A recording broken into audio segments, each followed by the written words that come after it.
আজকে মুচমুচে উচ্ছে ভাজা করে দেখাচ্ছি। উচ্ছে ধুয়ে গোল গোল করে কেটে নিয়েছি। এখানে নুন, হলুদ, লঙ্কা গুঁড়ো, জিরে গুঁড়ো, ধনে গুঁড়ো, আর এখানে বেসন, কর্নফ্লাওয়ার, চালের গুঁড়ো, আর এখানে লাগবে লেবু। আমি সব এখানে মিক্সড করে দিচ্ছি।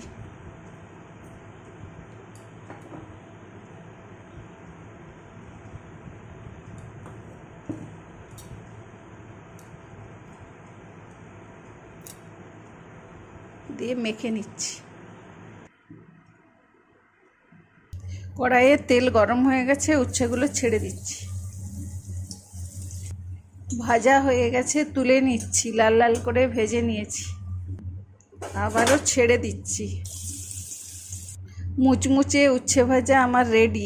গরম ভাত দিয়ে খাবেন, তিতাটা কম লাগবে।